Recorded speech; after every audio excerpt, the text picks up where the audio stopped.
Hello my fellow night crawlers, welcome to a brand new video. As usual, grab your blankets and grab your snacks to get comfortable because today we're going to be looking into the urban legend of the Ellicott city abductions. Now, I tried to look into proper pronunciation of Ellicott. I've heard pronunciations of Ellicott. So if I'm pronouncing that incorrectly, feel free to let me know in the comments. I didn't really know which one to pick, so I just decided to pick one that made the most sense to me, but if I'm wrong, then feel free to correct me in the comments below.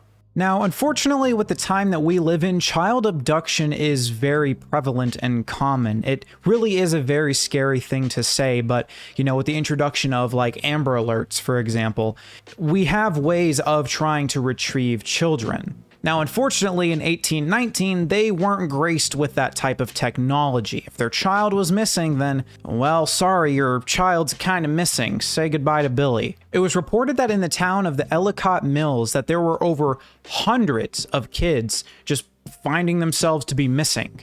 And something else that's a really scary fact is noting that these kids disappeared without a trace. There was no sign of these children anywhere. It's almost as if they just walked off the face of the earth. Once these kids started disappearing at a pretty rapid rate, a lot of the townspeople began to start taking note, like, okay, my son was talking to this person last, or they were seen doing this last with some person. They started really honing in on who could this person potentially be. Surprisingly enough, these people weren't immediately thinking, demons are stealing the babies, they're coming down and taking them. They started to think logically, which is pretty crazy, especially for a lot of urban legends. A lot of people immediately think it's like demon spider monkey descended from the, I nearly said heavens. Demon spider monkey came out of the trenches of the cave and took my baby. These people started thinking logically, so they eventually honed in on a man by the name of Edwin Gravely. It's purported that a lot of the children that were last seen were talking with Edwin. It was also reported that there were a bunch of weird, odd noises coming from the Gravely household where Edwin resided in. Of course, these rumors of weird, disturbing noises began to make their way through the town. It eventually hit a point that the townspeople were getting frustrated with the fact that nothing was happening. They decided to bring this to the local authorities saying, hey, maybe you should check out this dude. There's some weird stuff going on. Maybe you should check it out. Now, it's unclear whether the local authorities were just dismissive of what the people were saying or they just didn't really care all that much, but it just hit the point that they were like, look, y'all, there's nothing we can really do, so they took a step back. Of course, the townspeople weren't exactly the most thrilled about this. They decided to take it upon themselves to say, hey, if the cops aren't going to do anything, then we're going to do something. So they decided to form a mob and start heading for the Gravely Mill. Armed tooth and nail and rather furious at the Gravely family, they decided to barge into the home to find that the entire place was empty. Similarly to how the kids disappeared, this family disappeared without a trace as well. Now, as if the townspeople weren't on edge enough, this just elevated them to a whole nother level. It's been cited that there were an abundance of search parties basically trying to hunt this family down. Unfortunately, though, this led nowhere. They couldn't find the family at all. It's almost as if, very similar to the kids that disappeared, they had just walked off the face of the earth. A popular theory is that they decided to flee westward. Another one is that they decided to just try to take refuge in the nearby woods. Of course, I guess we'll never really know because this family hasn't come up ever. The village eventually returned to normal until 1869 when 7 more children just disappeared within the span of a week. While a lot of the locals began to speculate that it was some Civil War soldier who was troubled trying to take the kids, I'm guessing this guy maybe lived in the town. That is a very odd thing to say. I'm guessing they were maybe just trying to find someone to push it onto.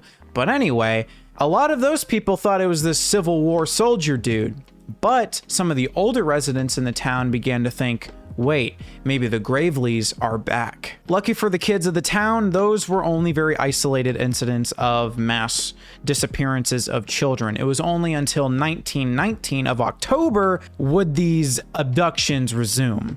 The disappearances of those children actually turned out to just be isolated events. Nothing would really be put on the blame of the Graveleys. Even when there were disappearances of October of 1919 and in 1969, the Graveleys weren't even brought up, saying that, oh my gosh, they're back at it. They're doing it again. The Graveleys kind of just began to fade into obscurity. Of the incidents that happened in 1919 and in 1969, a lot of the townspeople decided to just push it off to just saying like, hey, these were just a group of runaways, or maybe this was just bad luck, or maybe this was just something that sometimes just happens. Sometimes kids just run away and they go missing. So they didn't necessarily push it back to the Graveleys. Signs of the Graveley family have actually popped up in the woods where, you know, the theory is that they went there or just went west. Apparently, a group of hikers have discovered a Graveley family emblem somewhere deep within the woods, and there's a few graves, like makeshift tombstone things, that have the Graveley family symbol on that as well. While a lot of these incidents have been passed off as just some sort of prank, or maybe this is just some old kids just being kids, just spooking out a few of the hikers and a few of the townspeople, a lot of the superstitious types believe that this is a sign that the Graveleys might return. It's been reported that a lot of high school students go out to the mill in search of the Graveleys.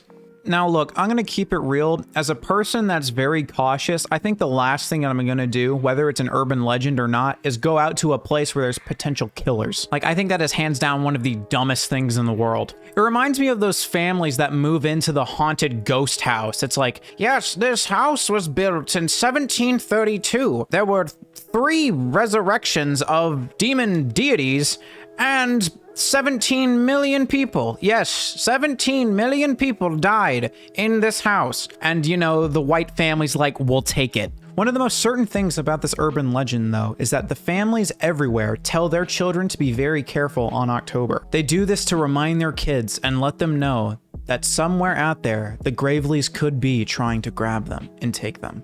How's that for a video that only had 2 articles to use as sources? I thought this one was absolutely fascinating, and I happened to just come across it randomly while I was looking for a video idea to do. The fact that there was a major lack of information was really interesting to me. And if you have heard of this urban legend, or if there are any types of variations that maybe you're a little bit more familiar with, please let me know them in the comments, because I'm curious about this. The fact that I was only able to find like 2 articles about it, and they were kind of, it seems like one was sort of copied and pasted from the other.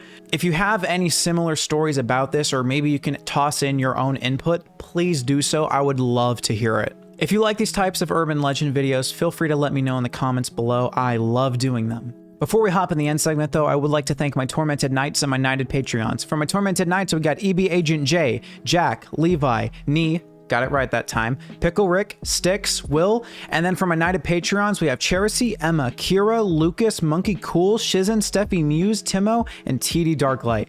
Thank you guys so much. Your support genuinely means so much to me, and it allows me to bring you guys the quality content that you're looking for. But anyway, ladies and gentlemen, if you enjoyed the video, why not like and subscribe? It definitely helps me out. If you didn't, why not dislike and let me know what I can improve on for next time? But anyway, ladies and gentlemen, I will see y'all in the next one.